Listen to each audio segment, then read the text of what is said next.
Well, everyone is coming in. Does anyone want to share a win today or anything that they may have discovered going through the process? I know yesterday was kind of a tough one, those power content videos. Does anyone want to share what they've learned over the last couple of days or a win or something?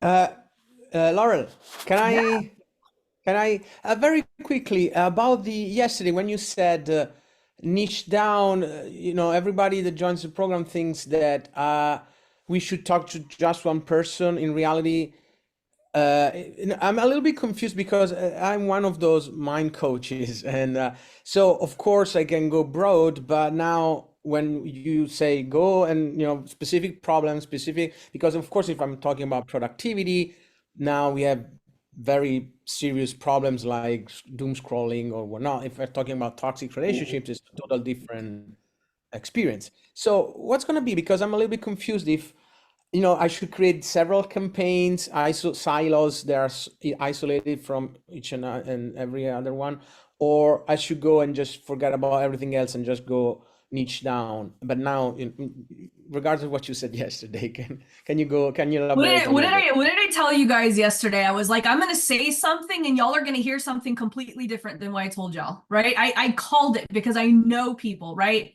Y'all hear what y'all want to hear. Whenever I say talk to one person, this does not mean that you can only market to one type of person. Okay? What I'm saying is when you're creating content, create it for one person. That does not mean you can't sell to multiple people. I'll give you a perfect example, right? So in my LOL program, I have quite a bit of people who are hypnotists. I don't know, for Mhm. some reason the universe keeps delivering hypnotists to me. Maybe it's trying to tell me something. But if that person, think about this, if that person one day says, here's how I'm going to hypnotize someone to get rid of their fear of flying, right? And then the next day they do another power content video talking about how they've hypnotized someone to quit smoking. And the next day they do a video talking about how they've hypnotized an entrepreneur who was scared of doing sales calls. What do you think is going to happen? I don't know. I mean, Three What different do you think? audiences. No, tell, what do you think's going to happen? people are gonna be confused, or no. No. People are going to be knocking on their door saying, "Can you hypnotize me for this? Can you hypnotize me for that?" Like, that's what I want you guys to understand. Like, anytime that you're putting content out, like, you guys are like, I don't know if it's like the marketing gurus or whatever, have y'all all confused. Like, think about this. Everyone who's sitting in the room right now, y'all all do different things, right? Because when someone sees me do a piece of power content talking to coaches, they're in my inbox saying, "Hey, will your strategy work for e-commerce? Will your strategy work for brick and mortar?" Like, I think you guys are limiting yourselves. Like, instead of just going out and just putting out the content, like, stop thinking so hard and just go do what you do best, right? So uh, it's okay to have like the wrongless approach as the main site, but then I'm creating power contents, value bombs about productivity, specific to productivity. And then, Create well, everything around the stuff that you do every day. all right, that wouldn't confuse, because I like to put I have a section called gaming for growth, and I don't know if people will be scared about me now talking about games, like how they could improve their lives, because ultimately it's more of a self-development journey. Yeah. Uh, Think self-development, guys, is like the hardest thing to sell. Unless you're Tony Robbins, right? Everyone but think about what Tony does. Like, he does all kinds of different things. He's not known just for this one thing, right? And so what we want to do is we want to position ourselves. It's more about positioning than it is the offer, right? You won't hear me talk too much about offers because sometimes I think that people get so like what you're asking right now, right? Because you're focused on one offer. Where I like to focus on positioning myself as an expert in a certain field, right? So if you're an expert in self-development, by only choosing like a very small niche, you're kind of limiting to who you could actually serve. Hmm. Does that make sense? Does that make sense? Yeah, that to me totally makes sense. And also, I'm very eclectic now. I'm doing cold exposures, and I see connections. I'm a little bit scared that people wouldn't see the connection immediately, and then they would get confused. Hey, hold on a moment. Aren't you the productivity guy? Yeah, but of course, in order to get there, you have several tools and tactics and strategies and whatnot, and I dab into a lot of them. So that's what I like. This is exactly where I'd like to position myself. Like I'm the crazy guy that does magic, hypnosis, and pickpocketing, and all of that.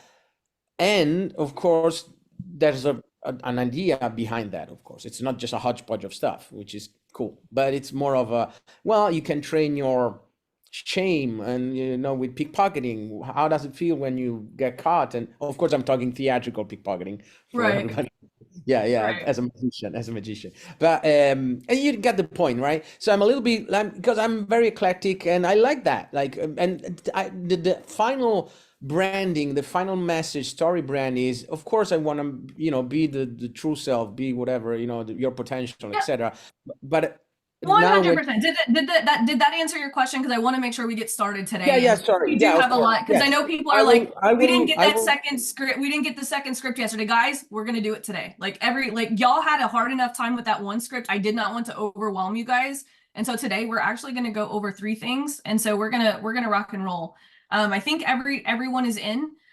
So what I want to do is I'm going to share my screen, and then we'll have some open Q&A somewhere at the end so that we can like talk more stuff. But I think today is going to be the day where everything is going to come together. Because I want you guys to understand like what we're actually doing. For those of you guys who haven't gotten my book, get the book, because it literally explains the strategy that I'm showing you guys like over the last couple of days. It's going to have the diagrams and everything. Just so that we have like a little recap of what we're doing here. Right now, you should have 2 campaigns going, right? One, you should have your campaign number 1 going to the power content video that you did yesterday. And then campaign number 2, you should have the original value bomb ad that we did on day number 1. Okay. So before I go into what we're going to do today, let me actually, I'm going to share my screen. I'm going to share my iPad screen again. Let me go ahead, share. Starting to get the hang of this iPad over Zoom now.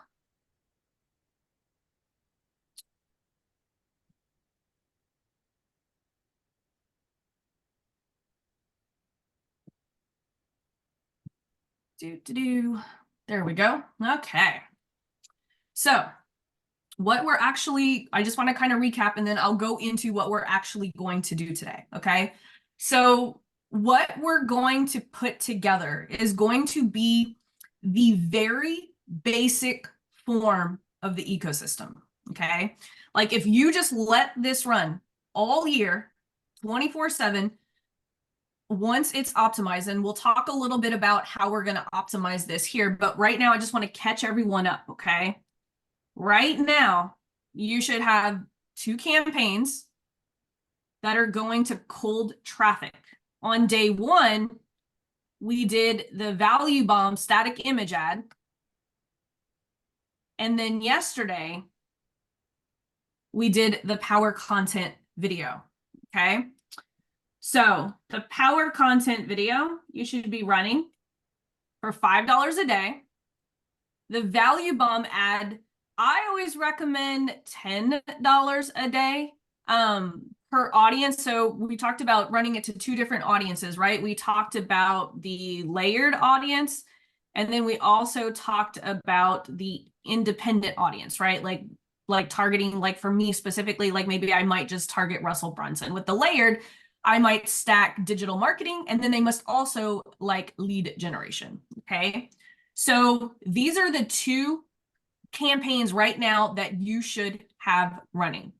Now, what we're going to talk about today are ads and content. I want to be absolutely clear. Like what we're going to talk about today are pieces of content that you're going to run organically, and you're going to run them as paid ads through things like boosted post. You can do them in the ads manager, but I really want you guys to get the 30,000-foot view of what we're trying to do here, okay? So today, we're going to talk about the 60-second Reels ad that we were going to do yesterday. So we're going to talk about this. I'm going to give you guys the script. We're also going to talk about a video, a type of video that I believe is going to be the best type of content to make you stand out in 2024, right? There's so many people doing video content now to where a lot of you guys are just kind of getting lost in the shuffle of all of this content. I'm going to show you guys what I believe is going to be the type of video that is going to make you stand out as an expert in 2024. And then I'm going to show you some story ads 5 minutes. I'm going to show you that I personally like to do. Let me find whoever's loud. There we go. And so I'm going to also show you some stories that I do on a regular basis. And so this is what's going to make up the very basic ecosystem. So this ecosystem, if you just run this throughout the year, two things are going to happen, right?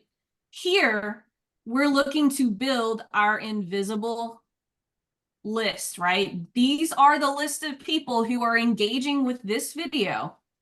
We can't see who they are, but Facebook is storing them on the platform, and we can retarget these people for up to 365 days. Every single week, what I am shooting for is to add 500 to 1,000 people to my invisible list. That is my goal every single week. Now, my other goal, when we're talking KPIs here, the only KPI that I am looking for is, are my value bombs between all of the content that I'm doing, am I getting 100 messenger conversations a week? This is with all of my content combined, because these story ads, which you guys are going to see here in a minute, these are going to bring messenger conversations. This video will bring messenger conversations. This 60-second Reels video is going to bring conversations. The power content video is going to bring conversations. And definitely this is going to bring conversations. And so if we optimize this entire ecosystem to deliver these two things, we just let this run on autopilot. And then it will literally add to any direct response marketing campaign that you do. Let's say you want to do a webinar. Cool. Launch your webinar. This ecosystem is going to catch any leads that are falling through your cracks. You want to launch a low ticket offer? Awesome. Launch your low ticket offer. Let this ecosystem run in the background. It's going to catch any leads that are getting lost when they click off of your sales page. This is like the set it and forget it piece of what every marketer should be doing right now. Does anyone have any questions? I see Marvin has his hand up.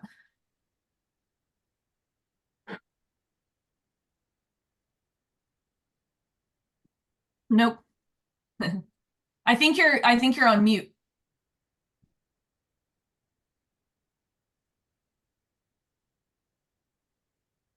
Yeah, we can't hear you, Marvin. Steven, do you have a question? I see your hand is up.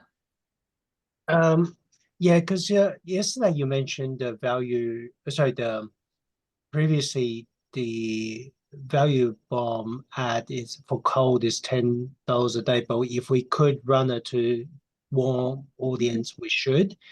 Is the budget the same if we're running to warm audience? Great question. If you're running to warm audience, I typically do $2 or $5.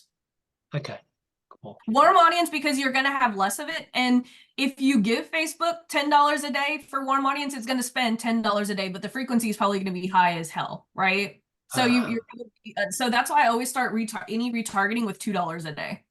Okay. Yep, absolutely. Yeah, Keith. Can you hear me now, or just checking the microphone? Yeah. Okay. Hi guys. I just have a couple quick questions. For the $5 a day power content, who is that sent to? Is that layered, or is that I would test both. Whenever it comes to power content, I like to go as narrow as possible because video ads are cheap. And so I'm either going to do layered or I'm going to do independent audience. Okay, and then real quick on the bottom, it's a 60-second reel ad. We're gonna go over this. I just want you guys to like understand how the ecosystem is gonna work, but I'm gonna go over these ads specifically. Cool. At the Thank you.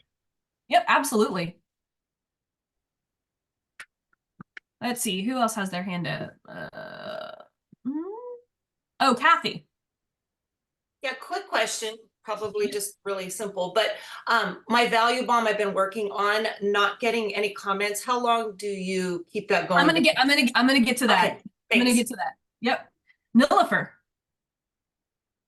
So I have a big email list which I can upload as a warm audience, but would it make sense to make a lookalike audience and then first target those as my cold audience?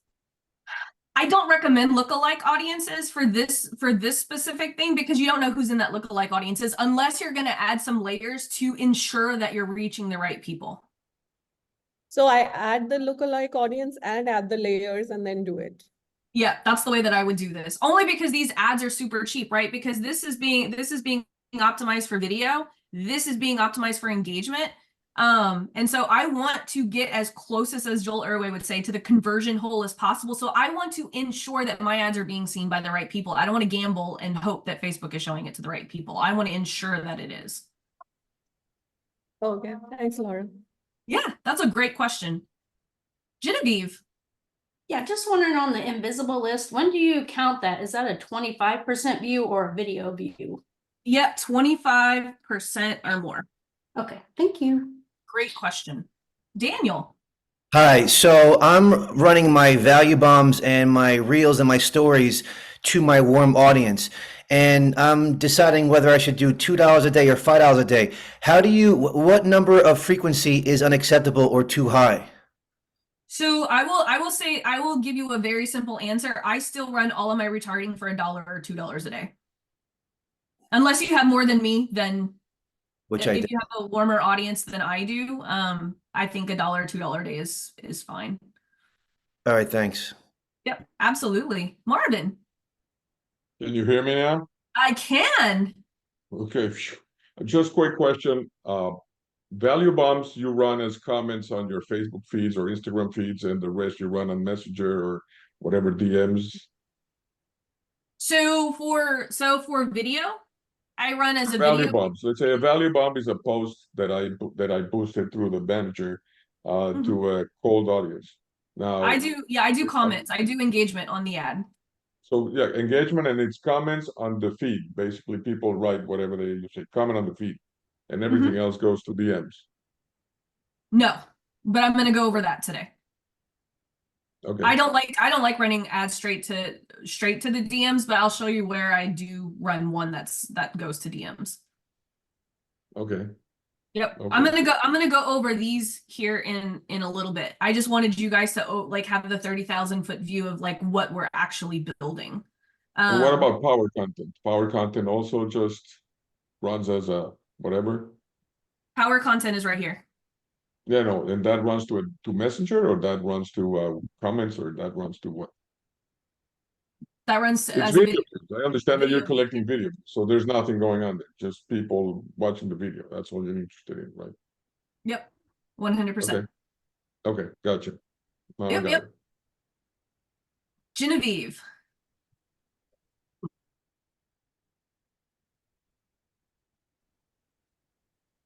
Sorry, I just forgot to put my hand down. Oh yeah, no worries. JD. Good morning. morning. So I was under the impression that the goal was 100 DM conversations a month, but is it a week? It's a week. Yep. Woo, hello. Okay. Hell yeah. But Second hey, question. volume, right? Like if that's a goal, like if you undershoot it, let's say you undershoot it, right? And you only get 50 a week.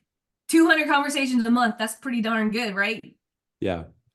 Yeah. Then the invisible list, is there at some point or somewhere in the $7 membership training where you can show us inside the ads manager where that list is being, like, so that we can see that it's being built?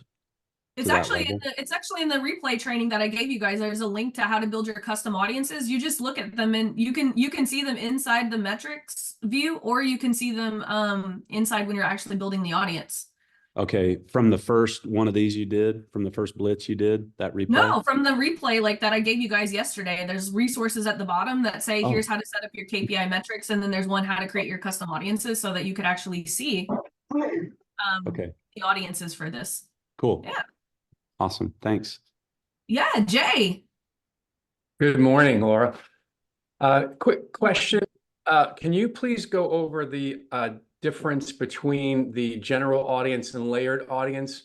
Specifically, I'm trying to target parents of teenagers and young 20-year-olds. I know there is a setting that I used in my ad that, you know, says parents of, and then it has specific age ranges. Is there anything else? And where would that fall? Is that like a general or a layered? Can you just clarify that, please? Yeah, so that would just be an individual interest, like it's a demographic.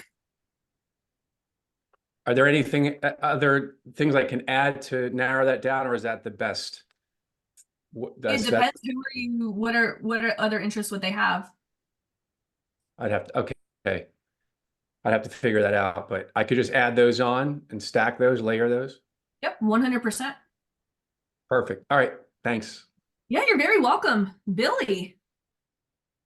Hey, so the video views, the two videos at the top where you say the cold traffic goes to them, is it video views the objective?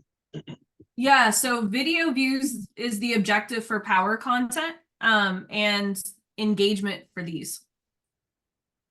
Because this is a post. As per, this isn't a video. Like to get comments. Yes. Oh, this is a post. Okay, not a video. Okay. That's a post. Gotcha. Yes. Thank you. Yeah, absolutely. So let's actually take a look at what these ads actually look like. So we'll get in the meat and potatoes, and then I'll show you guys how to optimize this and make sure that you're just getting your 500 to 1,000 every single week, and then your 100 messenger conversations every single week. And so so here you can see here, I've got this all. Don't worry, you guys are going to have this so you guys know exactly what type of campaigns to run, how much to run them for, and everything. So campaign number 1, power content, you're going to optimize it for engagement video views. You're going to test 2 different audiences. You could do your broad targeted, or you could do your interest. Campaign number 2 is going to be your value bomb ad that we did on day 1. Again, you can test it to both of those same audiences. I like to do these at $10 a day because it'll give you more traffic, because that's what you want, right? At the end of the day, you want to figure out, is my value bomb working? And I'm going to show you guys how to actually optimize this, because you're probably thinking, oh my God, that's $20 a day. That's $10 a day. Am I going to run ads for $30 a day this entire time? You can, but I'll show you guys how to trim down the budget on this. And like I said, most of my students inside my Lean on Laurel program run this, what we just went over, for $300 to $500 a month. And I'll show you guys how to stay within budget and all that fun stuff. So the first ad we're going to talk about is actually one of my favorites. It's really easy. There's no video involved. It is just a simple story ad. Okay. Now these story ads, because you can't necessarily comment on a story ad, I do run these, but check how I say DM me the word DCA, and we can jam on how you can implement this. And so what I'm doing is I'm getting them to DM me a code word. Now, here's the thing. I am not linking the actual messenger ad. I'm not using an actual messenger ad. I'm actually using still the engagement, but I'm having them DM me. Now, can you run this as a messenger ad? Absolutely. This is just the way that I prefer to do it. And here's why. It's because it is friction, right? If someone remembers DCA and they go over to my Instagram or they go over to my Facebook Messenger and they physically type in DCA, don't you think that's going to be a higher quality lead than someone who just clicked a messenger button? That's why I like to do it, for that reason. Now, I know some of you guys just heard Laurel said to only do it this way, right? That's just the way Laurel prefers to do it. But can you run these straight to a DM? Absolutely. And I have all the walkthroughs on the DM stuff inside the $7 program. But I do like to run this for engagement. The second one, which is the Reels video that you guys are all waiting on the script for. I like to do this one, reels to comments. This is actually one of my most popular value bombs right here. And we're just going to literally talk about the value bomb that you did yesterday. Okay. And so all you're going to do, all this 60-second reels video is going to do. Now, here's the thing. Most of my value bomb reels videos aren't 60 seconds. A lot of them are 30 seconds or 40 seconds. That's okay. We just want to make sure that we have enough time to say what we want to say. And so all this is saying, hey, target audience, this checklist or this MP3 or this, whatever your value bomb is, has allowed me or my clients to get desired results. And I want to give it to you for absolutely free. Just drop me a line below this video. Now, I'm going to give you guys a little tip on how to get better responses. Michelle actually said yesterday that she started using it because this was something that I talked about at the last Blitz. If you flash the checklist, I don't have a piece of paper right now, I'll just flash my journal. If you flash the checklist on camera inside this reel video, it's going to make what they're asking for tangible and it gets more comments. So if you have a checklist or if you have anything that you can show to the camera, like if you have an MP3, like you can put it like on a show a flash drive or something, like, look, this MP3 has allowed my clients to control their drinking every time that they go out in social situations. Here's how this MP3 audio works. Describe the psychology behind the MP3. Do you want this? I will send it straight to your messenger. I won't ask you for a name or email. Just drop me a line below this video and you'll be able to go out without having to worry about drinking, right? This checklist, this step-by-step guide, something that's tangible. Remember the secret to a good value bomb. It has to be something that they could easily absorb. So this is not going to be a 45-minute training where they have to go and do all of this stuff.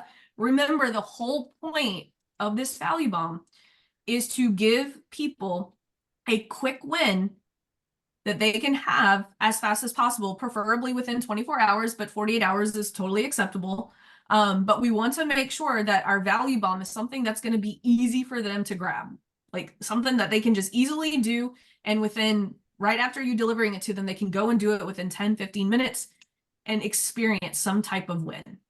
Okay. So this is the script. It's just, hey, like for instance, in mine right here, I am giving away my messenger SOP. Hey, this is for coaches who can't convert their clients into phone calls. This messenger SOP has allowed my clients to move over 50 calls from their messenger every single week. And I want to give you this messenger SOP for absolutely free. All you have to do is drop me a line below this video. The reason that this SOP works is because I break down the diagnostic statement. I break down what they should say if they ghost you. I break down what they should say here.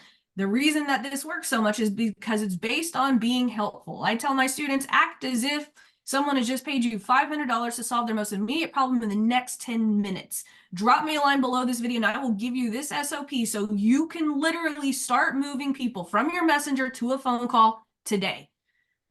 I did a lot in that video. I made something tangible. Here's a messenger SOP. I told them why it works. I gave them a taste of what's inside the guide. And then I said a little bit of urgency at the end, right? I said, drop me a line below this video and you could literally use this today to move people from Messenger onto a phone call. So there's a lot of elements that are making this a really great opportunity for someone to reach out to me. If people are ghosting you in Messenger, you're missing one of those elements, right? If someone asks for your value bomb and they ghost you, that's completely normal. But if you hit all of these elements, like solving a very specific small problem that you could help them solve almost immediately, tell them why it works, give them a little taste of what's inside, and if you can hit that urgency, that is going to be the determination whether or not they're going to ghost you in Messenger. Because if they don't see this as something that they need, they're just going to be like, oh, I'll message her back later, and they never will. Does that make sense? Cool.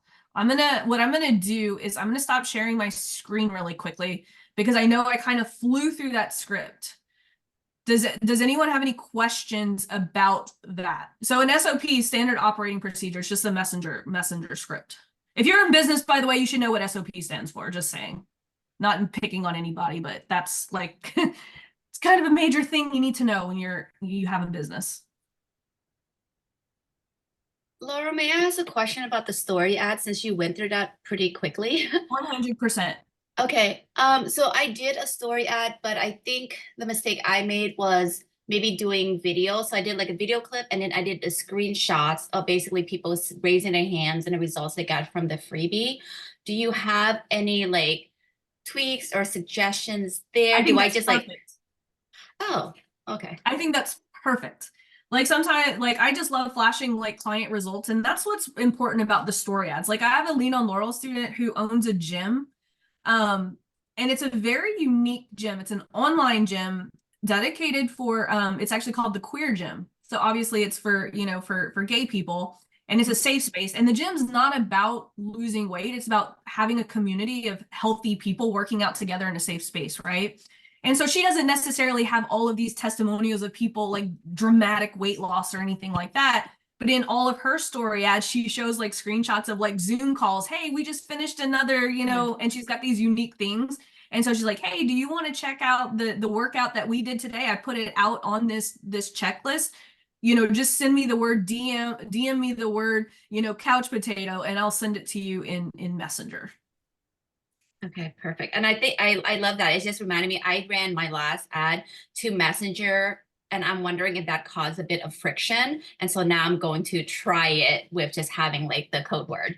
Okay. Yeah, Thanks, Laura. absolutely. Because like I said, I'm at that point where I want people to kind of jump through hoops to talk to me and not just like have an easy messenger button, because I find that whenever you run messenger ads, there tends to be much more ghosting than if people physically comment for something, or if they like DM me the code word, then I know that they're intentional about getting whatever it is that I'm going to give them.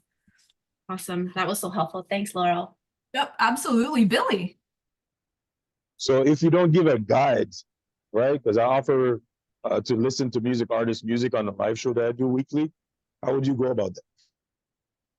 Someone over here is has a hypnotizing thing, an MP3 for people to quit drinking.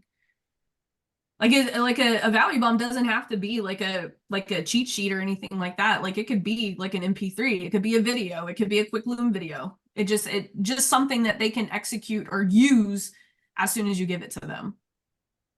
Oh, okay.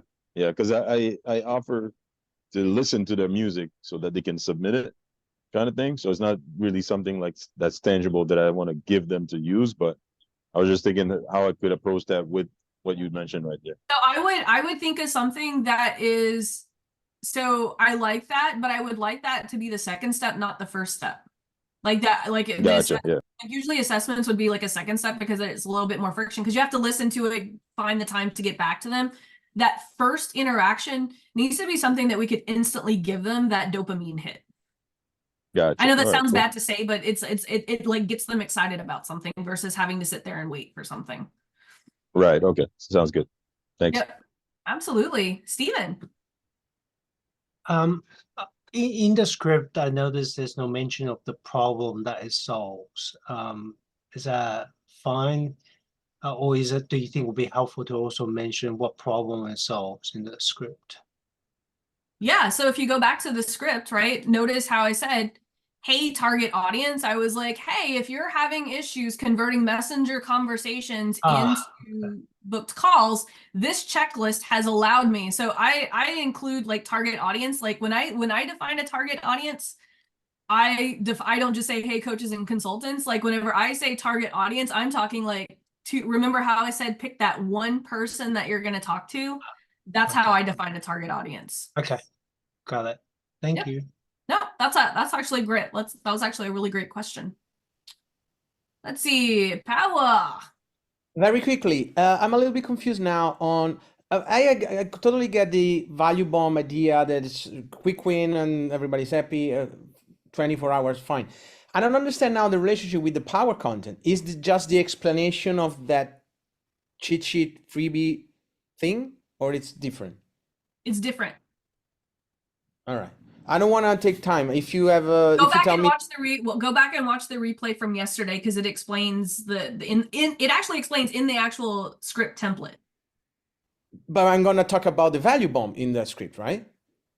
Or it's something completely different. Another Go back topic. and watch yesterday's training because it's actually in the script. I don't want to backtrack because Yeah, we yeah, do yeah. have a lot to cover today. Yeah, sure. Yeah, absolutely. JD. So I don't like my value bomb that I created yesterday or whenever. And when do you quit on it and test another? Even though I've gotten like We're gonna shares. go over all of that. I'm just Okay. trying to get through the main pieces of what we're gonna do. Next is I'm gonna show you guys how to optimize and replace things. Cool. And then would you have time to look at the metrics on my 2 ads just for food for thought? I took a screen cap of my ads manager results. No, I'm gonna have you look at your metrics and you tell me whether or not they're good or not. Okay. Cool. That's how I roll. Because I don't want y'all to be dependent. Like I don't want y'all. So this is what I tell my students, and Kristen's smiling because she heard me say this the other day in Lean on Laurel. Y'all aren't paying me to tell you what to do, right? It is not my job to tell you guys what to do. It is my job to inform you and give you education so that you guys can determine on your own, right? Because the last thing that you guys need is to have to depend on me every time you look at your ads manager and you're like, what the hell am I looking at? Right? So I'm gonna push you guys a little bit to like learn what are the metrics that I need to look at, right? It's all in my book. Like everything that we learned today, all of the metrics and KPIs is all in my book. The 7-day flywheel that we're about to go over is in my book. So if you guys don't have my book, it is going to be a great guide to what we actually talked about today. There you go. See, you could actually look inside the book and it'll tell you those KPIs that you need to be hitting. What page? Because I'm halfway through. Oh, I think chapter 6 or 7. I'm on chapter 5. That's what's wrong. Yep. Yeah. Yes, Keith, thank you. He said, and if you do have the book, make sure to give me a review on Amazon. Thank you. Yes, I would appreciate that. Daniel.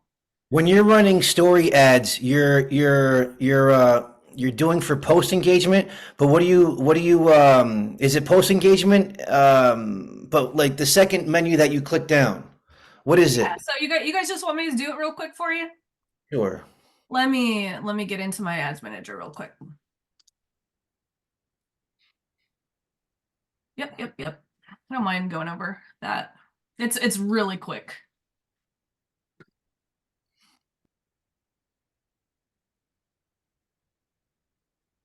Okay.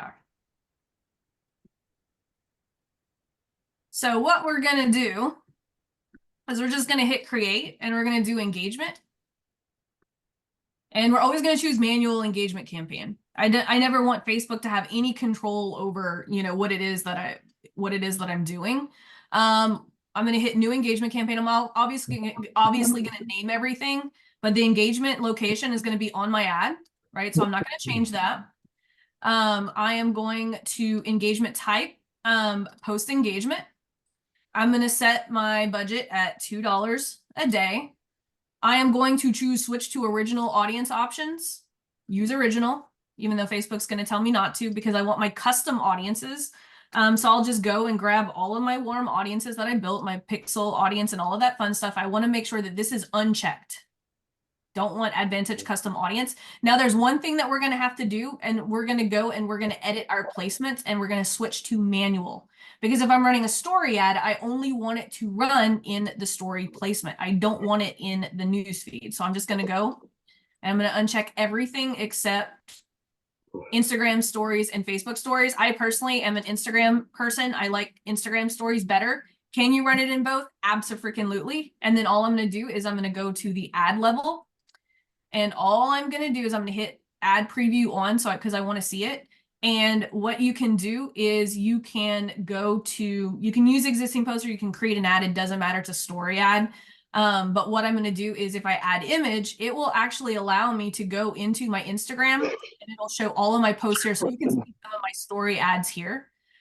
So I'll grab one of this. So this is one of my my little story ads right here, and I'm gonna hit cancel because I don't want it to optimize. I'm gonna hit cancel and see, there you go, boom. That's the setup. No button, no anything. Now, can you put in a messenger button? Absolutely. I just like them to actually DM me the word to get it.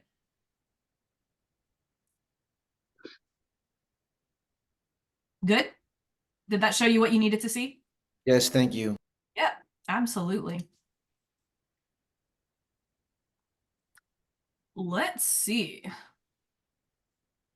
Any other questions? I'm just kind of like, page 91, KPIs are on page 91. Thank you. I love how you guys all have the book. That's so fucking cool. Can I just say that? Like, that's one thing that I love about having a book is I can just say, go in the book. Like, it's so, like, it's made my life so much easier whenever I tell people, just go read the book.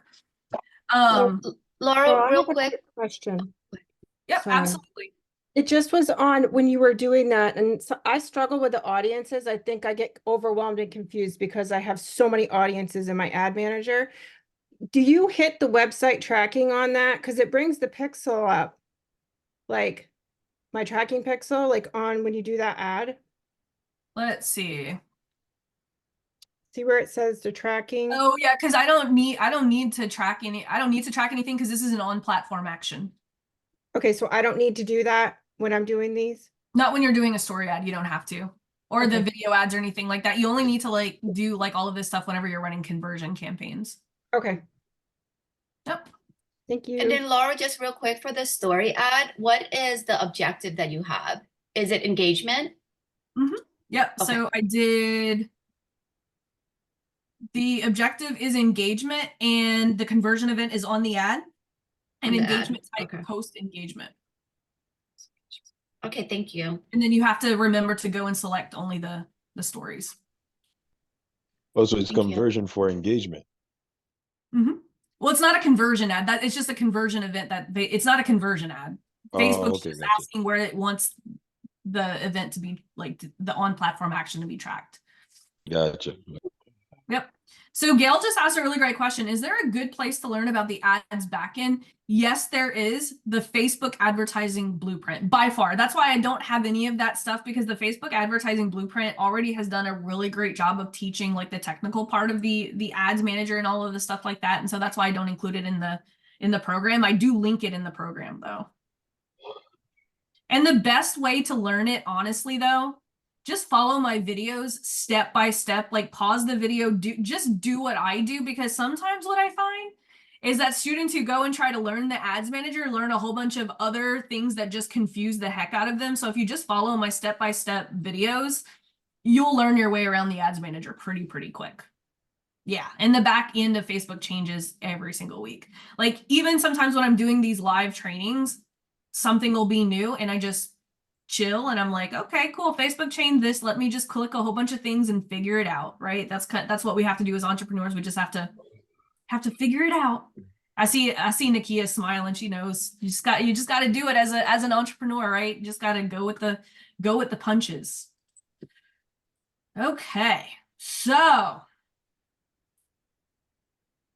you guys are probably wondering, what type of videos does Laurel think are going to be the way to stand out in 2024? Does anyone want to guess what they are? One of you guys probably has heard me talk about this. Who can guess what type of videos I'm going to talk about? Yes, Keith. Keith's the rock star. Look at that. Keith, over the shoulder. And what I mean by over the shoulder type content, you can't fake this stuff, right? And I know a lot of you guys are like, well, it's easy for internet marketing. It's easy for this. I'm going to show you guys, I'm going to give you guys a couple of examples. And if you guys have any questions about how you can do it, I got you. Over the shoulders are things that you cannot fake. Like in this video right here, like this video did not get a whole bunch of views, like 669. It's okay. This video right here got me hell of a lot of clients because so what I mean by over the shoulder is as I was building the success paths for my Lean on Laurel students, I just turned on my camera and I was like, you know what? I'm going to teach people how I'm building these success paths for people who don't have a validated offer. I did one for people who have a validated offer. I did one for people with a VSL webinar. And as I was building the success path, I was actually walking people through why I was suggesting this as I was building this out. So we call it over the shoulder because it's basically just over the shoulder, watch me do the work for my clients, right? This one was another one that got me a hell of a lot of clients. It even has half of the views of this one. But in this one, I was literally building a strategy document for one of my Lean on Laurel students who came to me and was like, look, I am starting from absolute scratch and I need to get 5 clients in the next 30 days. And so as I was building his success path, I literally turned on Loom and I was like, here's what I'm doing. Here's how I'm leveraging. Here's some of the stuff that I'm leveraging. Here's how I'm collecting the assets that he told me he had. Here's why I'm recommending this strategy. What do you think happened whenever I do those types of things, right? People are in my inbox and they're like, I'm in a similar boat, but I have this. How would you do that for me, right? And so a lot of people are going to say, I know what you guys are thinking. It's really easy for to show people the back office of how to do ads. It's really easy to show people how you build a strategy, right? So I will use, where is my student who teaches people how to quit drinking? Is she here today? I don't believe I see her on the front page of Yeah, I'm here. Yes. Okay. So Vicky, right? So this is how Vicky would do an over the shoulder. So she could talk about, hey, I just got off of the phone with one of my private clients. This particular client is an entrepreneur and well known, and they have issues going to networking events where their fans of them are trying to hand them drinks. And so it's really hard to control their drinking because every time they turn around, one of their followers or one of their fans puts a drink in their hand. And so what I'm actually building right now for her, because she's got a networking event next week, I'm building a 7-day build-up success plan. I'm just making shit up. I just want to give you guys an example. But I'm giving her stuff to do every single day for the next 7 days to prepare for this event.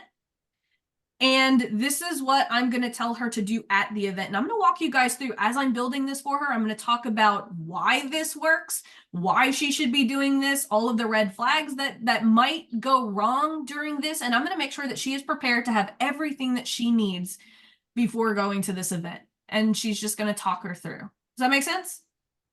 Like, this is our opportunity to make content that people cannot fake, right? People can fake. Like, I can go and watch Alex Hormozy videos all day and do all of his videos, like just memorize them and just give out the same information, right? Anyone can steal my content. As a matter of fact, a student I found out yesterday ripped off my entire $7 program and is selling it for $50. Yep. Everything, like just same name, same everything, right? People can just steal your stuff. Like, that's what it is. But guess what? They can't steal my brand. They can't steal what's up here. And me being able to, on the fly, come up with strategies based on the input that people give me gives me a chance to stand out and show that I'm a real expert and I'm not just copying from someone else. And so this is why I think that over-the-shoulder videos are going to be the best way to stand out from your competitors in 2024. Being able to showcase, right? Like, let's say I'm coaching you guys on this call.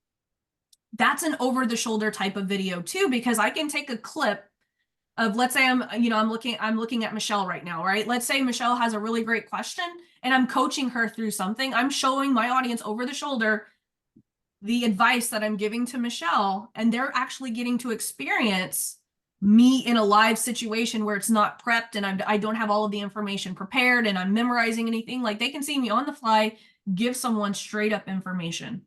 Yeah, Dan Henry's doing the same thing with, his business audits.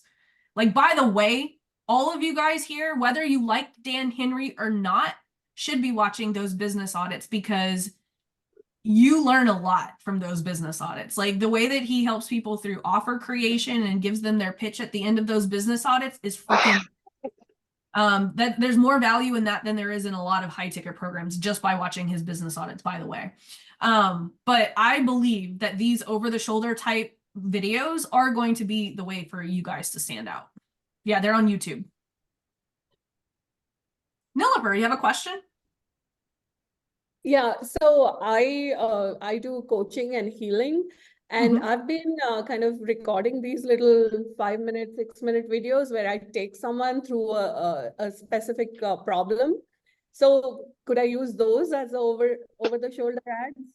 100%. Like as you're building, you know, guides for your clients, whether you are, you know, a healer, whether you are a freaking chiropractor, like all of this, right? Like we all have to like put together stuff to service our clients. And so we might as well, and this is a big leverage point too.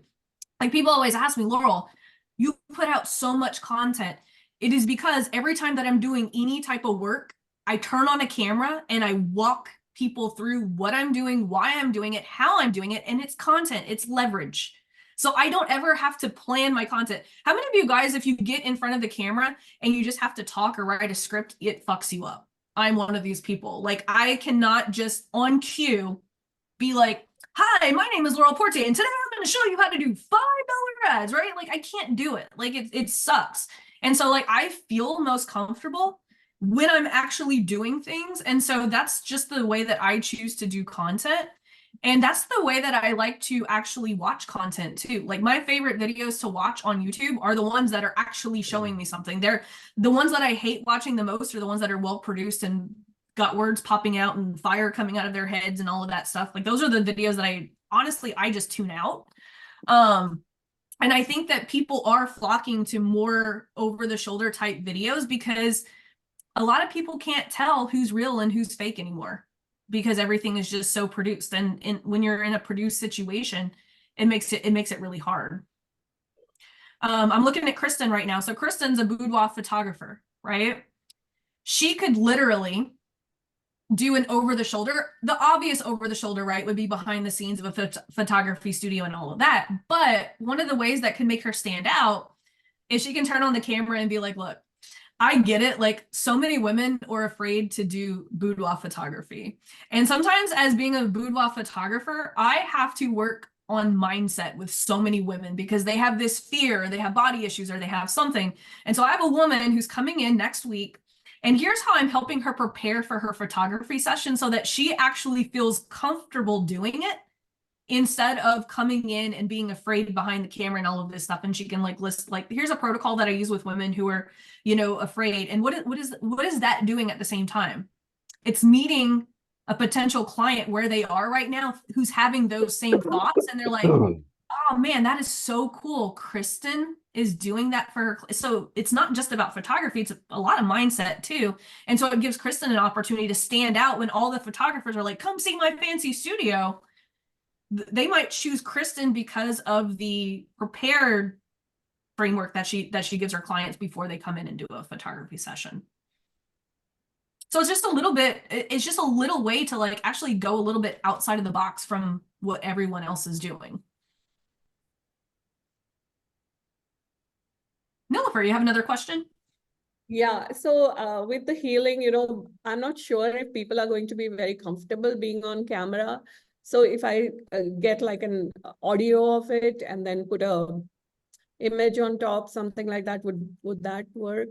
You could, but you don't have to have your client on camera. Like you could literally like turn on the camera and be like, so I just got out of a healing session and this one particular client of mine had XYZ problem. And this is what I told her. And if you are someone who's going with the same issues, this video is going to be very powerful. And by the way, if you want this document that I'm putting together as I'm going to talk through it, just drop me a line below this video. And hopefully this is as helpful for you as it was for her. Fantastic. Thanks. Yeah. We're just really just being able to showcase like what we do and what we do really well. Because at the end of the day, people would be like, well, you're giving away your proprietary stuff.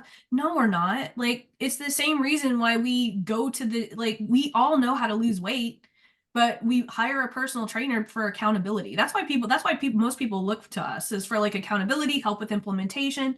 It's the human connection. It's not necessarily the things that we put on a piece of paper. JD. So back to value bombs and transitioning a new one in. Somebody commented, Amir, I can't remember, that quantity and volume is the key with value bombs. But from spending money perspective on value bombs, when do you stop spending money on one or reduce the budget? JD is just like, he's not patient, right? So I'm gonna just want me to just go ahead and go over the flywheel, because he's just like, that's the third time he's asked the same. You know what? I'm just gonna do it, JD, for you. How about that? All right, let's go. Yeah, he ready. I mean, yeah, let's freaking rock and roll. Let me get out my little iPad. Yeah, I don't have room here in my New Orleans place to bring my whiteboard. So this iPad thing is I was kind of a little skeptical when my wife told me I needed an iPad, and now I can't seem to live without it. It's much easier than lugging around a whiteboard all the time. Okay, so here's what the 7-day flywheel, by the way, and for those of you guys who have my book open right now, you guys can share what page the 7-day flywheel is on. But there literally is a day 1, day 2, day 3, day 4. And so here is a version of it, okay? We're all starting with cold traffic, okay? So day number 1, right? You can do your power content video, okay? That's day number 1, okay? If you want day number 2, you can do a new value bomb image ad. Okay, there's different versions of the flywheel, but I'm showing you guys a version, right? So day 3, maybe you do your conversion multiplier, right? That 60-second Reels ad that I just showed you guys. Maybe on day 4, you guys do the over-the-shoulder video. Day 5, maybe you guys do the story ads, right? That we just talked about. Notice I have not yet said I'm going to look at the KPIs for this or the KPIs for this, right? On day number 6, if I'm just using these same 5 ads that we've been talking about, if I draw arrows here, right, it starts to become a flywheel. And so I created this content flywheel so that my students would chill when it comes to their ads, because after placing this one ad, they were always like, what's the KPIs? What are they doing for this? And so what I teach them to do is create the entire ecosystem, because then by day 6, by day 7, you're going to be ready to actually look at the KPI for that. So if this is hitting KPIs, and if we look at KPIs inside the book, we want 40% hook rate. Now, what does hook rate mean? That means the amount of people who are stopping the scroll when they see your video in the newsfeed. Okay. Now, this is explained in depth inside the 7L program, so I'm not going to go through it. It's also in my book. We want the hold rate to be 8 to 10%. Okay. Hold rate is the people who have stopped the scroll and have watched at least 15 seconds or more of the video. And then we want to pay $1 or less for 25% video views. Okay. Now, on day, let's see, we have day 5. So on day 6, I am checking, is this power content video hitting these KPIs? Here's what I recommend. If it is, keep it running, but also write a new piece of power content and launch another one, right? Now, listen very carefully. Listen, I want everyone to pay attention right now, okay? Just because this is hitting KPI of $1 or less for 25% video views, what is the goal? What is the goal of these power content videos, right? To get 500 to 1,000 people added to my invisible list, correct? Just because this is hitting $1 or less for 25% view, right? Let's say I'm paying 75 cents for a 25% view. Here's why I'm going to write, shoot, and launch another power content, because what if this one I can get down to 15 cents, a 25% view? Now I'm getting what, 4 to 5x the amount of 25% views. I'm getting more bang for my buck. So then I can turn that one off and allocate all of the budget to this new one. Day 7, I'm going to go check this value bomb out. Is it getting comments? Well, it got 10 to 15 in the last couple of days. Well, I'm going to launch a new one to see if I can get 50 in the next couple of days, right? And so if I'm going to launch that one, and then if this one starts to drive comments, I'm going to be like, cool, I'm going to shut that one off if I need to conserve budget. If I don't need to conserve budget, I can keep this one running too. Then I'm going to go here. So like we're at day 8, right? So I'm going to check this. Is this getting comments? If it is, cool. But what if I can get more with another one? I'm going to launch another one. So you guys see what I'm doing is I'm doing one activity every single day. And I'm going to keep doing that until I have a top of funnel strategy that is both bringing in invisible leads and comments. Because what do we want? 500 to 1,000 people added to our invisible list every single week. And we want to be having 100 messenger conversations. The lower the budget that you have, right? So my students who are spending $300 a month on this, they have to be getting 15 cents for those 25% views. Otherwise, they're not going to hit their 500 to 1,000 every single week. Right? Is this starting to make sense? Okay, Vicky just said, oh my God, mind blowing. This is how I optimize. And so anytime people tell me or ask me, Laurel, what should I be doing? I literally am like, you do not get off of that flywheel until it is the way that you need it to be with the budget that you have. Because if you have a larger budget, yeah, you can keep all of these running, right? If you have $1,000 a month, you can have 3 power content pieces running, bringing in 500 to 1,000 leads. You can have 3 value bombs running, right?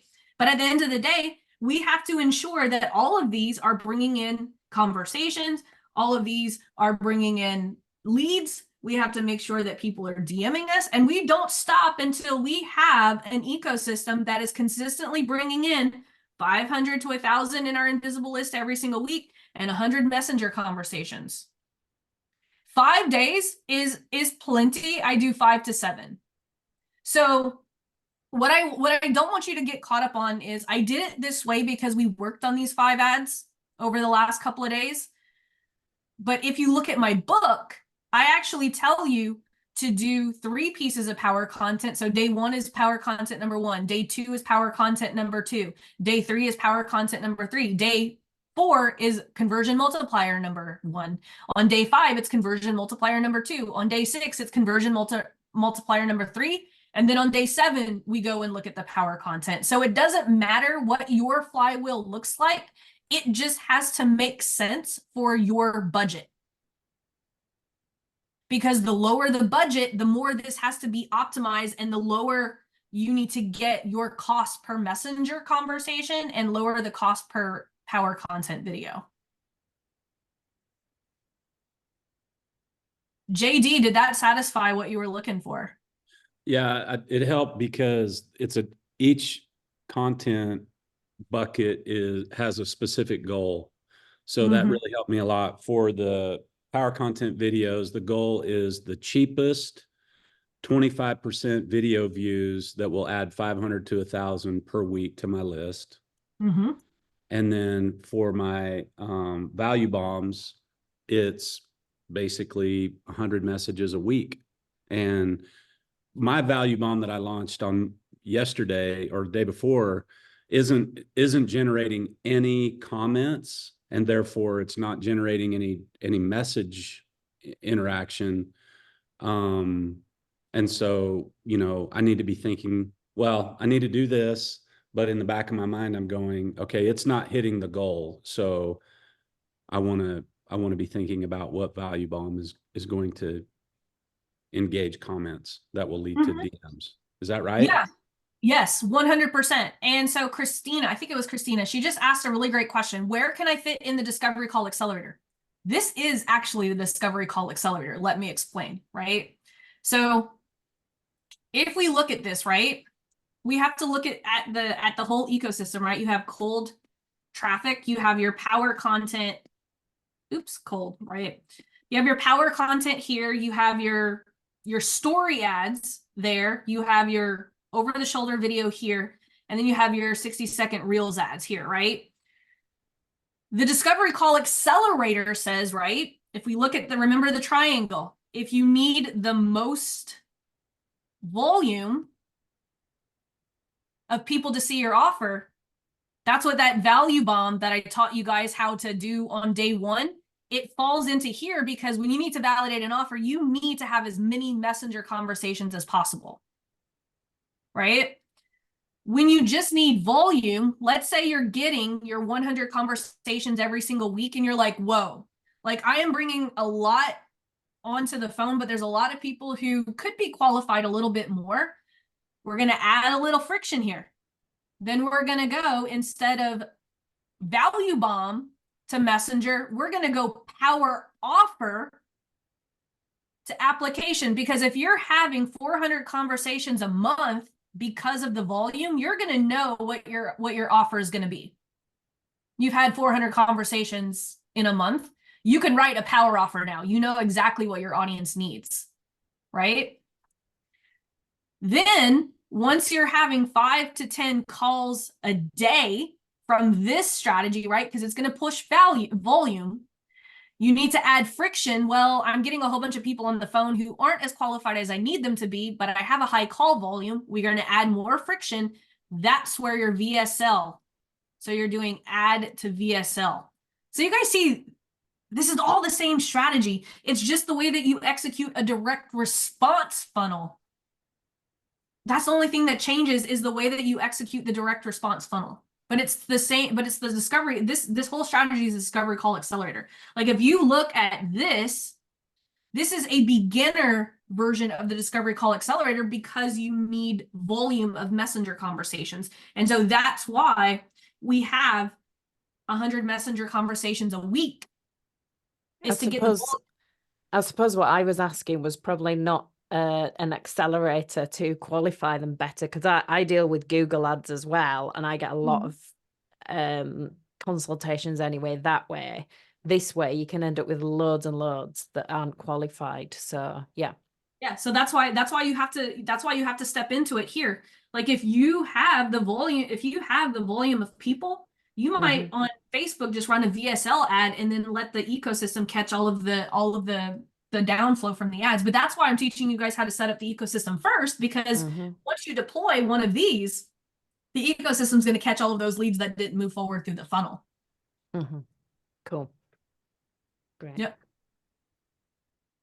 Yep. Rita.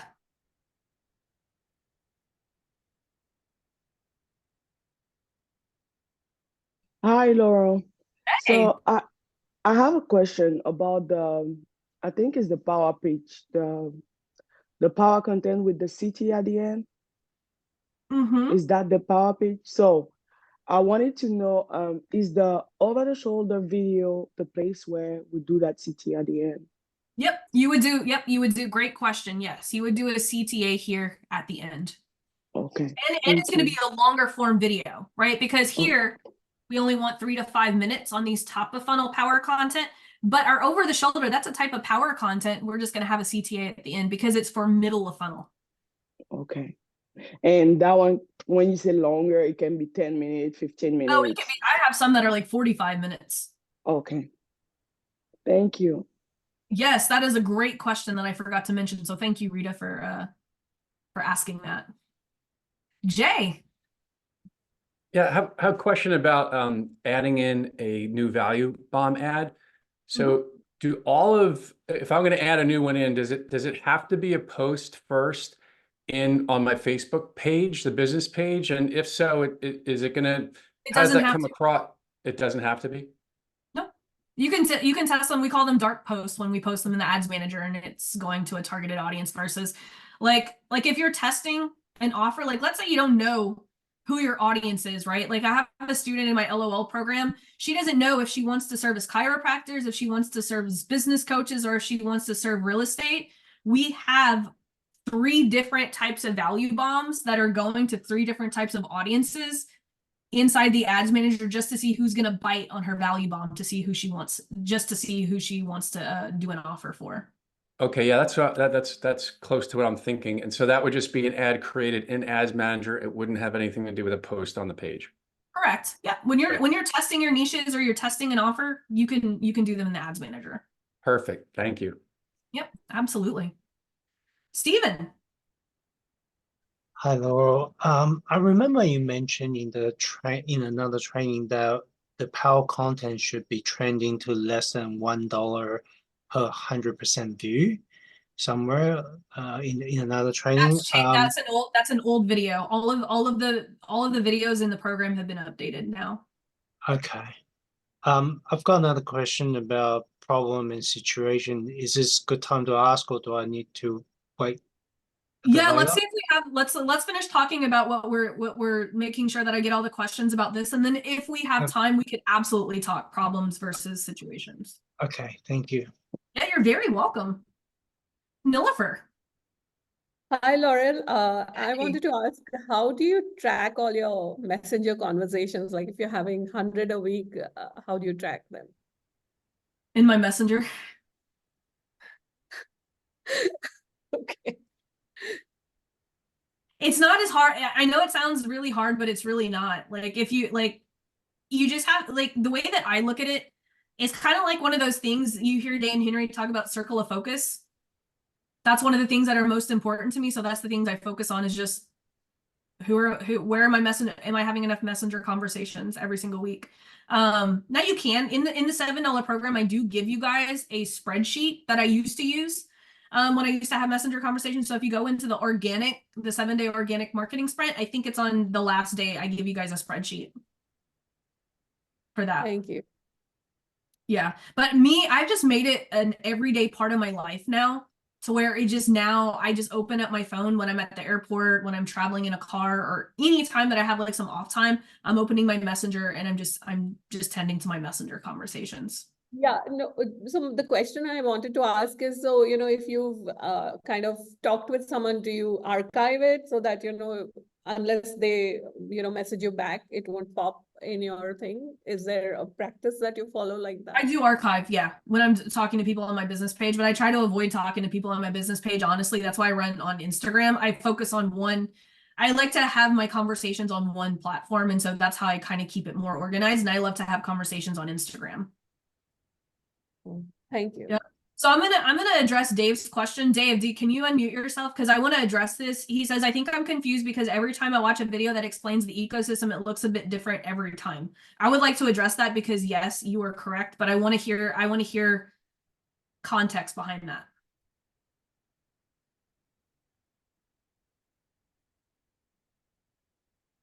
Dave, can you unmute yourself?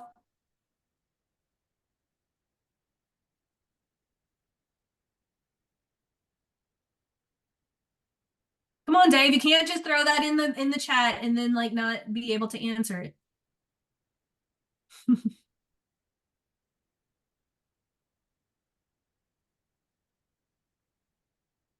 Okay, I'm gonna move on.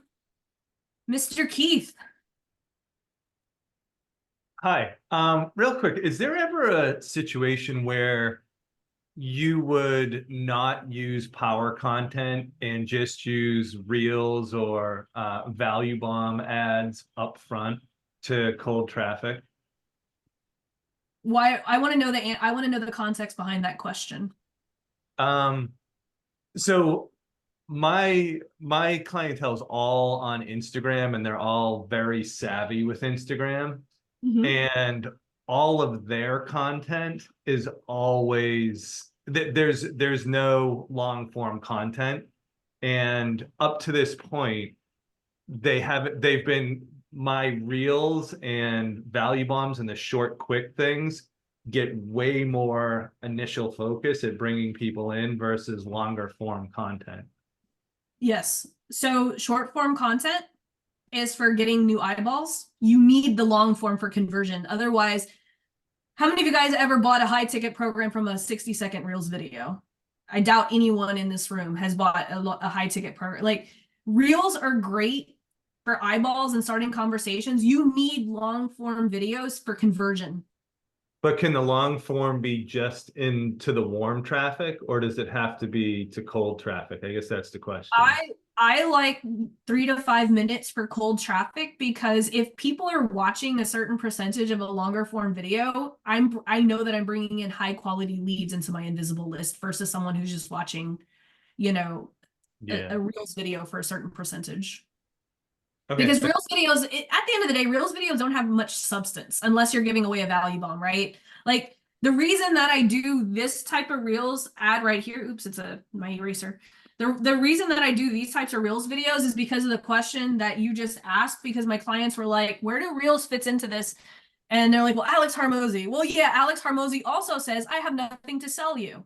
But yet everyone who needs to sell something is copying a strategy that is being used to not sell things to people.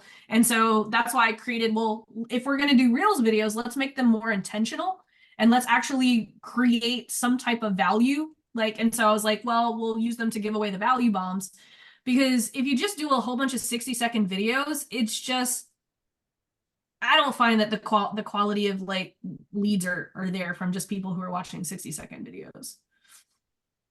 Thank you. Yeah, absolutely. Great question. JD. For the over-the-shoulder videos, I'm trying to remember what you do, but are they always uploaded to Facebook and Instagram? Or I upload all of my content everywhere. Okay. Like, when I shoot a video, it goes on YouTube, it goes on Instagram, it goes on LinkedIn, it goes everywhere. But do you link a YouTube video for over-the-shoulder content, and then put the link in Facebook, or is it all? I upload it all organic to the platform. Okay, cool. And then on the messenger conversations, one of the things I like is to use audio, because a lot of times I'm working out or walking or whatever. Do you like that as a best No, I hate audio. Like, if someone sends me an audio message, I automatically respond with, can you send me the bullet points? Okay. Now, that's a preference of mine. Your clients might like that. I just feel it's inefficient for me personally. Because if I'm having to have 100 messenger conversations a week, I definitely don't want audio messages to be involved in that. But that is just a personal preference. For me, so I know that some offer that I saw you have Voxer access. And so Ari Mizell, whom you may have modeled or know, you know, his front end stuff is, he uses Voxer. And I really liked engaging with him asymmetrically via Voxer, because you can get tonality, inflection, like, and for the prospect too, you can understand how well they can articulate themselves, and yeah, they it's just a personal preference. If your audience responds to that, I think it also has to do with how warm your audience is. I'm not gonna listen to an audio from a stranger. Yeah, that's just again, this is Laurel. This is not Laurel saying. Laurel says not to do audio, right? Because I know what you guys are hearing me say, right? This is just it's just a personal preference of mine to not do audio. Yeah, so if you guys, just because he brought it up, thank you. So it gives me a chance to kind of, you know, because I know a lot of you guys found your way to this. So for those of you guys who don't know, Lean on Laurel is becoming a one-on-one program, which has been by request. A lot of people like the one-on-one element. And so with the new program is coming a raise in price. So Lean on Laurel is going to be $1,500 a month. But if you put in Blitz, so in the application, there is a place, and I'll actually go over it. It comes with Voxer access, all that fun stuff. But if you put in the application, right here, what says, are you endorsed by Lean on Laurel student? If you put Blitz right here, I will actually honor the $1,000 a month up until March 1st. So if you apply before March 1st, you have to meet the requirements to be an LOL. It is not for everyone. I want you guys to be at like a certain place. but it does come with lounge events at my house. We're going to have a lounge event here in New Orleans. In May, we're having one in 2 weeks in February at my beach house in Biloxi. But it comes with daily support Voxer, weekly copy audits, ad manager audits. As a matter of fact, your ad manager gets put in my business manager, so I can help you with that.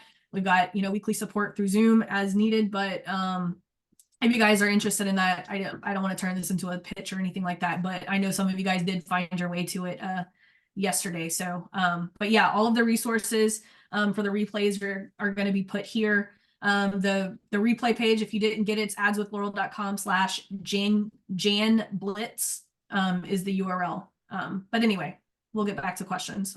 Just wanted to let you guys know that is there. Laura, Billy, are you limiting that to a certain number of people? 50. 50. And there are 50 people in Lean on Laurel right now, so it is it is by application.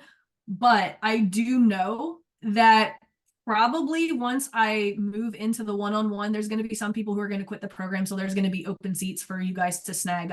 Because some people are going to love the one-on-one and some people are going to miss there is still going to be group elements of it. Like, we're still going to do live workshops. Like, this is what we do in LOL. Like, Kristen's in LOL.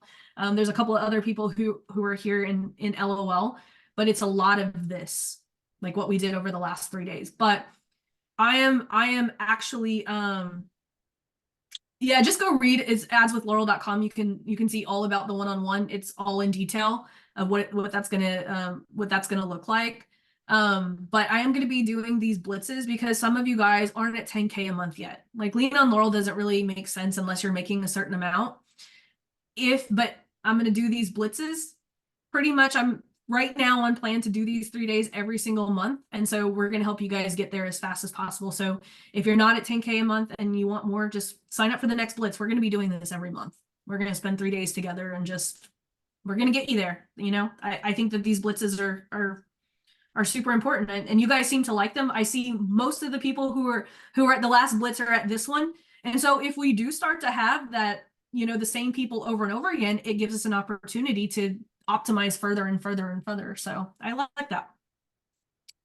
Billy. 3 to 5 minute videos. Do you push those on Instagram as well? Or this is only on Facebook and then you push I do most of my stuff I do them on YouTube, I do them on Instagram, I do them on LinkedIn, I do them on Facebook, do them everywhere. So there's no limit for the power content to be 3 to 5 minutes on Instagram. Oh my God. On Instagram, you could do a 50-minute video. I've got some of my 50-minute videos on Instagram. I was always under the impression that you can't really push That's a like 3 to 5 minutes video. Boy, that's like 5 years old. They let you do long form, like as in like the last 5 years or something. I don't know. Oh, okay, cool. I'll try to push that now. All right. Hey, yeah, absolutely. Long form, guys. Long form is so because everyone's doing reels. Are you guys fucking tired of seeing the Alex Hormozy style reels that everyone is freaking doing? Like the interview, like all of the interview style reels. That's why I like whenever I do my reels, and it makes me stand out. Like in the reels feed, is I literally talk to my phone and I actually design reels that are meant to be reels. Right? Because like everyone's content on reels is starting to look the same. It's like the same yellow and green text with them sideways doing an interview or something. I like to specifically create reels as a reels piece of content. And that's one of the ways that you can stand out from all of the noise of the reel space is like by actually like having a conversation with your audience. Awesome. Yeah, because sometimes I want to share something, always under the impression that I can't. So now, yeah, I'm going to go over it and revamp my whole strategy and ecosystem to push that. Thank you. Because I'm mostly active on Instagram and a lot of it is reels all the time and I want to stand out. So good point. Oh yeah. I tried hiring a content agency. You guys probably noticed a little bit something different about some of my content and you guys fucking hated it. Like you hated the nicely edited videos and it was just like, cool, we're taking back our editing in-house. And we're using, so Gail just asked a really great question. I trained Christina, who had never really edited a video in her life. I taught her how to use CapCut and I got her the pro version. So it's $7 a month or something like that for the pro version. It has all these plugins, like literally you just set up the templates and it's so easy. It's drag and drop. It's CapCut. You can use it on your phone. You could use it and you could edit, like I edit, when I want to do things fast, I'll use it on my desktop, but it's got a desktop. I do my iPad, but when I'm on my desktop, because I come from the TV world, I am trained on Adobe Premiere. So I use the fancy stuff when I'm editing mostly. But CapCut is a free app, but I did get Christina the Pro because it unlocks a little bit more high quality stuff. Yeah, that's a great question. Yeah, Daniel. So when people are responding to a post and they're engaging with you on Messenger, so you do what you can to answer or to solve that one small problem. And then in that message that you use to respond to their message, you say, if you need any further help in doing this, I could help you with the next issue that you have. And then you offer a phone call to give them insight, right, on what they could do next. And then on that. So you have to work. So this is a very I'm glad you asked this because this is something you guys have to practice transitioning from your value bomb conversation into the booking the phone call, right? What's really important is that your value bomb gets them to realize that they're going to have a bigger problem, right? So let's say I give them the $5 ad, right? So everyone loves the $5 ad that brings in 100 messenger conversations a week, right? If they go and launch that ad, in a couple of days, they're going to be struggling with converting those messenger conversations to a phone call, right? So as you're giving them the value bomb, if you've discovered that's the thing that they need, as you're giving them the value bomb, you're going to want to tell them, look, here's the value bomb. Here's what to expect. Once you launch this, you are going to start to get a lot of conversations, but you're also going to be frustrated because if you haven't had the practice of bringing those messenger conversations over the phone, there's a lot that goes into that. And so if you find yourself having a hard time with that transition, come back to me and we can talk about my messenger framework. So you see how I'm leaving it, come back to me and we'll have a conversation about my messenger framework. Yeah. But it's a very let me just preference with this. In my conversations, it's rare that I ever have to pitch. They're the ones that are always like, well, how can we do that together? Cool. We can just hop on a 15-minute call and I'll walk you through. Then on the call, half of the time I forget to even pitch. I used to forget to pitch my stuff all the time. I had one woman, she literally messaged me. She's like, we just got off the phone. You didn't pitch me anything. Where do I buy? She's like, I don't even know what to buy. Just send me a link and I'll buy it. I had one girl, after a call, I forgot to pitch. She just sends me a random $50 to PayPal. She's like, I had so much value. I just wanted to give you $50. I was like, okay, but you just have to practice. But in order to practice, you need the volume. Because I don't like selling. If you give me someone I don't know and they don't know me and you tell me to pitch them over a phone call, I will fail miserably because that's not what I do. I like running this ecosystem because the longer that you run this ecosystem, the phone calls are just going to be enrollment calls, not sales calls. And that's what's important. We're lengthening the marketing. We're shortening the sales process, right? Most people like a long sales process. I don't like long sales processes. It makes me uncomfortable. I want people to come to me in Messenger and be like, can you send me the link to LOL? I'm ready. And I'm like, cool. You pay here. I don't even do sales calls anymore. I haven't done sales calls in 3 years. I started doing power hours for 1,000 and then they started selling out. And so I don't even do those anymore. That's how much I don't like calls. I like this. Christina. Hello again. Sorry. Can I retarget? I spend about $3,000 on Google Ads every month, and I am not benefiting enough from that. So can I retarget on Facebook? Because I was told I can't because it's therapy. You can retarget. You can't retarget on Google, but you can on Facebook. And that's why this ecosystem that you're building If you put all of your Google traffic in, it's going to catch all of that. You can't retarget health related stuff on Google, but you can on Facebook. Oh, so I'll be benefiting from 100%. Probably 100 grand a year I spend on Google ads.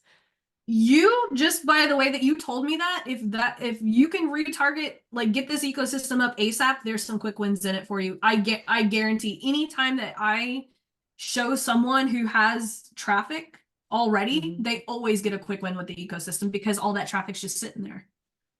Fabulous. That could be gold. Thank you. Yeah, especially when I get clients who've been running direct response marketing for a couple of years, like Joel or Dan Henry or someone, and I put the ecosystem, it's like a whole bunch of quick wins because all that traffic is just. I've spent about 100 grand a year for the last 3 years on Google ads. Get this all up. Get this all up as soon as possible. Thank you. So Vania says, do you always have a CTA on the value bomb? I always do. Most of the time it's to my $7 program. You always want the CTA on the value bomb to be whatever that core action that you want people to do. And it all goes back to your solvable problem, right? Do I want to sell a low ticket offer? Do I want to get people on the phone? What is that core action that I want people to do? That should be the CTA on the value bomb. Stephen. Laura, can I ask about my challenge about problem situation now? Yeah, let's go ahead and we'll tackle that, and then I'll tackle Megan, and then Cassandra, and then we're gonna go do work. Y'all are gonna get that rest of that ecosystem up. Okay, thank you.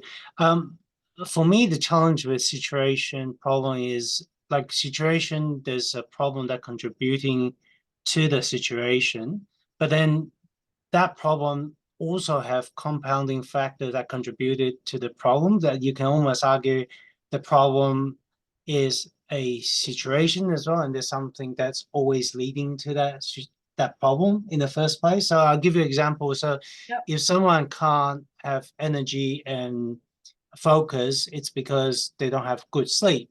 But then so you can argue sleep is the problem. But then there are factors like not having good sleep is a situation, not a problem. There's problems that lead to that situation.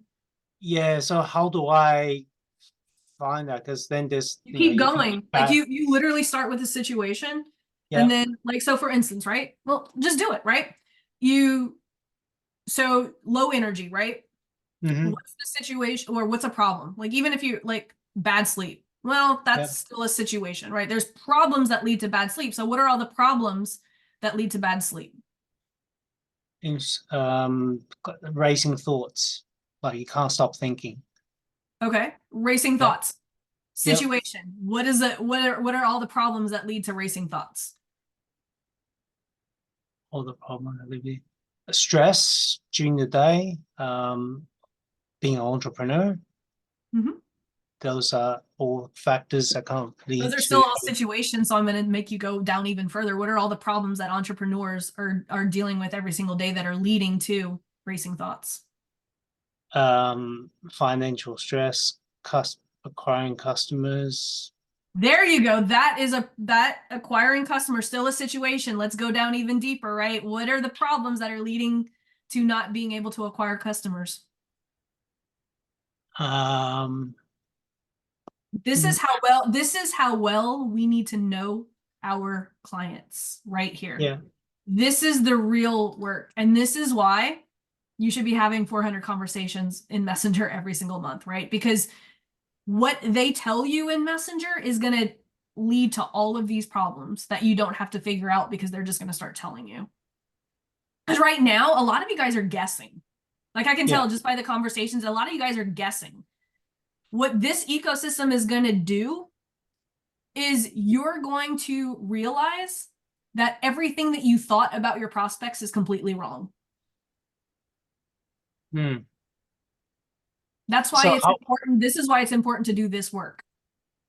So is the validation, I know the problem because people are responding and raising their hand. Is that how I know I've got the problem? You will know whenever you actually have a conversation with people. You can't judge an offer based on engagement. You have to base it on a conversation. Okay. Because my clients would come to me saying, hey, I can't sleep, I've got racing thought. They don't talk to their problem. Like that's why you have to dig it out of them. Right. Like you have to sit there and be like, okay, cool, you got racing thoughts. Tell me about your day. What does your day look like? Yeah. Can I say something here? I just have someone respond to my conversation. So I put out a value bomb about an MP3 about procrastination. So I asked her a question, how is procrastination affecting your life? And so she responds saying, in so many ways, depression, no goals, no action towards making dreams come true, stagnation in energy, especially regarding money, days, weeks spent on Netflix, YouTube, etc. So she's just given me so much content, like so many value bombs that I can make from this. 100%. Like it really is this easy. Like a lot of you guys like it are overcomplicating this entire process. Like if you literally just like if you do nothing else, right? Like Nara was just asking, well, what do you do if you have a mid-ticket, low-ticket, high-ticket offer?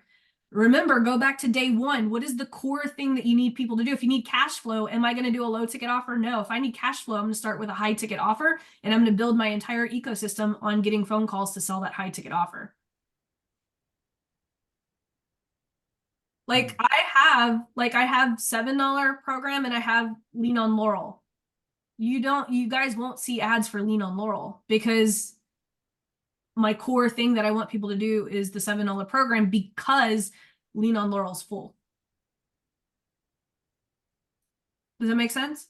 You want to build the ecosystem around what is the core action that you want people to take, and do I have the cash flow to support that goal? If you don't have a lot of cash flow, the last thing you need to be doing is selling a low ticket offer. But yeah, like I guarantee if you make it the one goal, stop building funnels, stop building AI bots, stop doing all of these things, because I guarantee you guys, a lot of you guys don't have a lead gen problem. It's just that I don't know my clients and I'm not having enough conversations problem. Like a lot of you guys are actually sitting on a whole bunch of leads right now and you don't even know it because you're not putting out the right type of thing to get that direct feedback loop. Megan.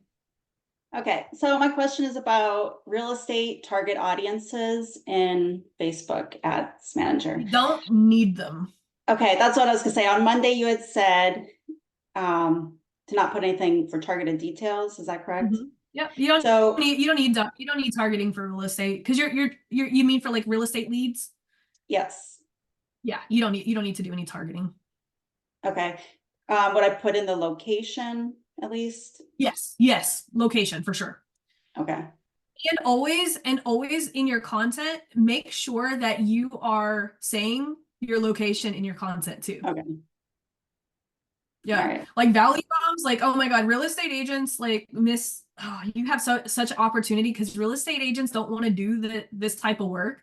And it's like, but like, if you think about like, you think that all of the people in Selling Sunset, you think those women are the best real estate agents in LA?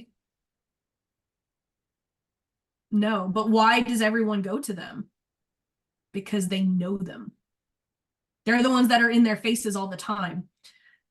You have an opportunity in your city to be in everyone's face all the time. And so you're going to get all the clients if you do this, like the ecosystem, right? Because a lot of real estate agents, what they're doing is they're just doing the direct response and they're turning on ads and they're like, oh, I only got 2 leads from this guidebook or this, seller's guide or whatever.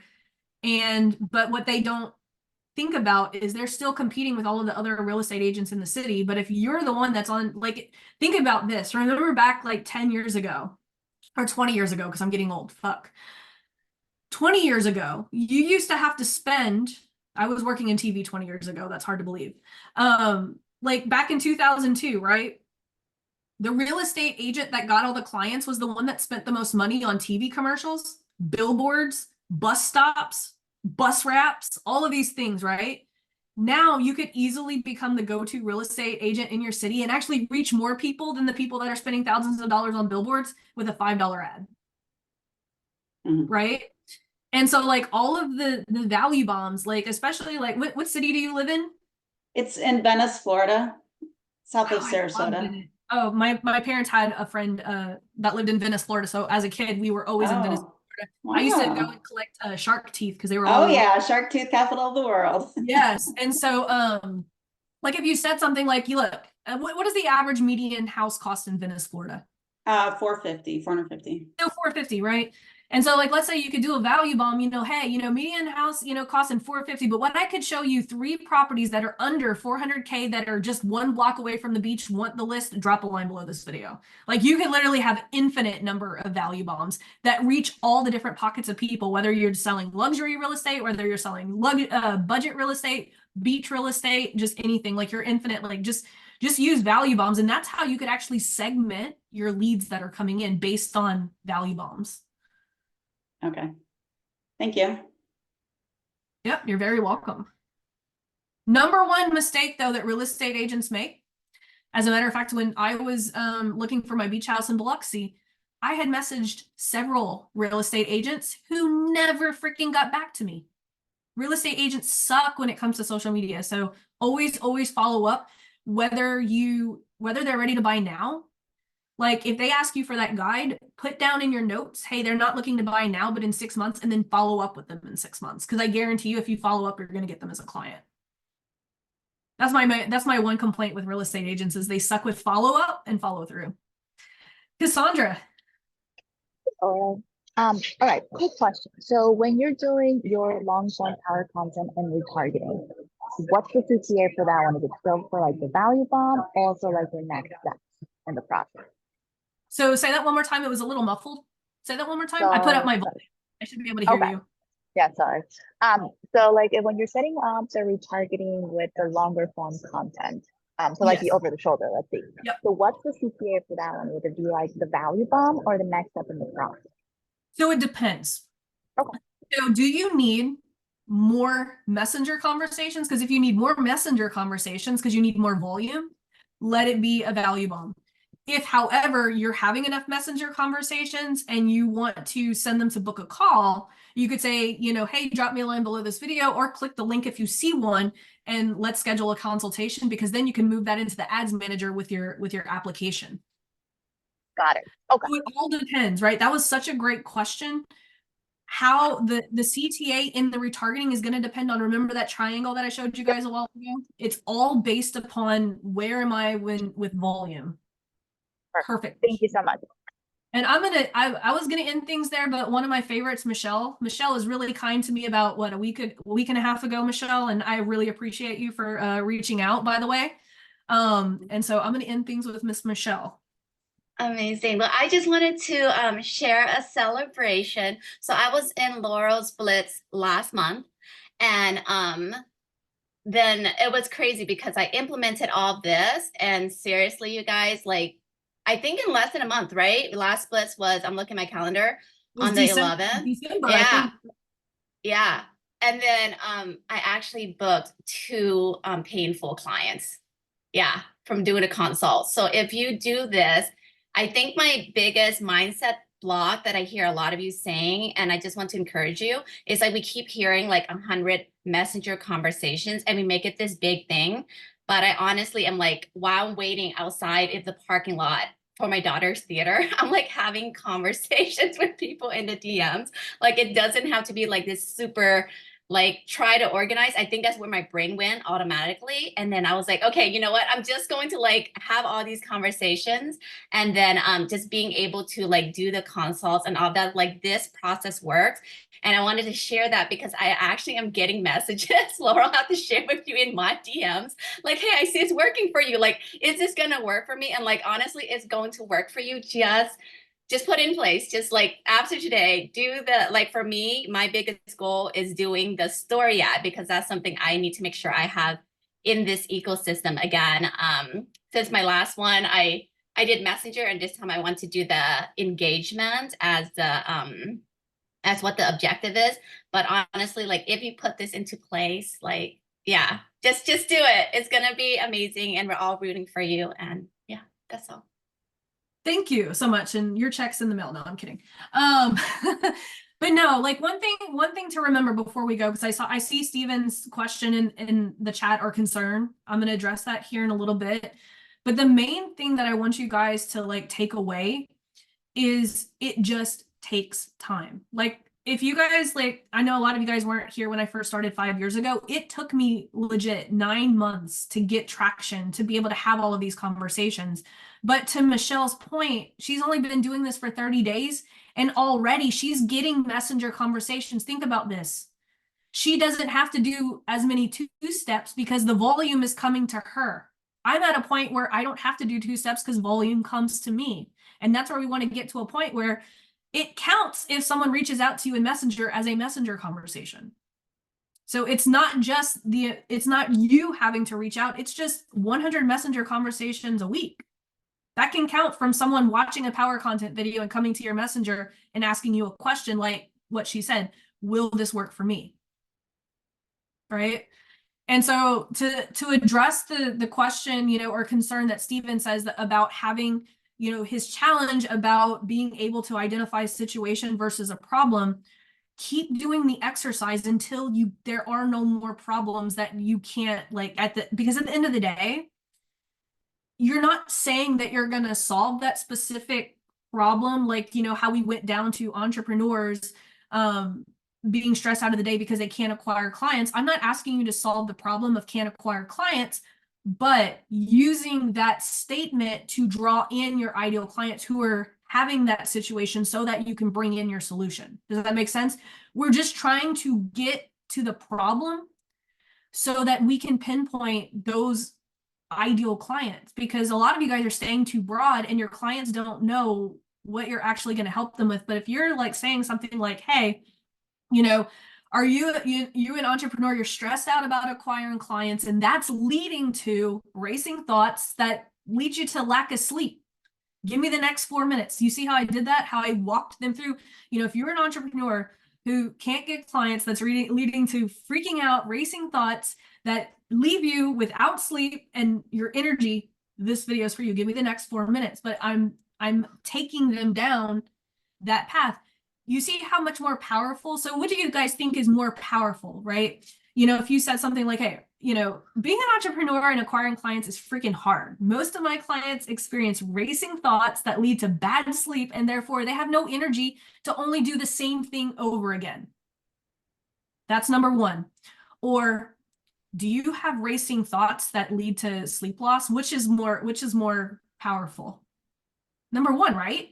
Because I brought them through the entire, because your ideal client's going to be like, whoa, Stephen gets me. Like, he just walked me through my entire day after day after day. That's the level. Like, I'm not telling you to solve the problem of them not acquiring clients. I'm telling you to self-identify and have that person say, yep, that's me. Stephen knows me. Stephen gets me. Versus everyone else who's just trying to solve the surface issue. So it's not that you're going to help him solve the problem of acquiring clients. You're just pulling that out so that you have a better understanding of how to create content to bring in those clients. Thank you so much, Laurel. That's mind blowing. That's it. Just really unblocked. Finally makes sense. Thank you. You're very welcome. And that's why we have these calls. And you guys asked great questions today. Like, everything about this call today was awesome. So any last slide, Tom? Yeah, just one quick question. If on Instagram is my value bomb and I got like 37 likes and one asked for the value bomb, those 37 likes, do you recommend? Don't do anything with them. Just leave. Okay. Don't bother people who like y'all's post. They're not asking to be talked to in Messenger just because they liked your post. That's a guaranteed way to stop liking your post. Right. Just enjoy the engagement and the likes and smile about it. I mean, and if they're liking it, that's an engagement with the Instagram profile. So they're now in the warm stack as long as I have that, right? Yes. Bada bing, bada boom. Yes. All yes. Right, cool. 100%. Thank you. Yeah. I gotta go, guys. I've got an appointment in 10 minutes and I need to rest my brain for just 10 minutes before jumping into this next thing. But we're going to be doing another one next month. You guys like this? Are you guys all going to be on the next one? Yes. Because guys, that's what I wanted to ask. If we have the same people every time, we could actually go deeper on that one script. Because I know yesterday everyone was like, we could have done 3 days on just this one power content script. And so the more that we have a collaborative effort, the more that we can really go deep and, focus on these one thing. So yeah, absolutely. Yeah, you guys are very, very welcome. Yeah, if you guys need anything at all, drop it in the Ask Laurel thread. But if anyone finishes their entire ecosystem, please, please, please post it in the group. Like, tell everyone that you finished your ecosystem, you got all your 5 ads up and running, and make sure you're doing the flywheel, all of that fun stuff. The flywheel, guys. I tell my students this all the time. Annette's probably tired of hearing it from me. Heather's probably tired of hearing it from me, but seriously, every single day you have your assignment, right? One thing every single day until you're getting those 100 messenger conversations. If you're not getting any messenger conversations, you shouldn't be doing anything else except that flywheel. So you guys have an amazing day. I love you all. I will see you guys in the program. Have a great rest of your week. You're very welcome.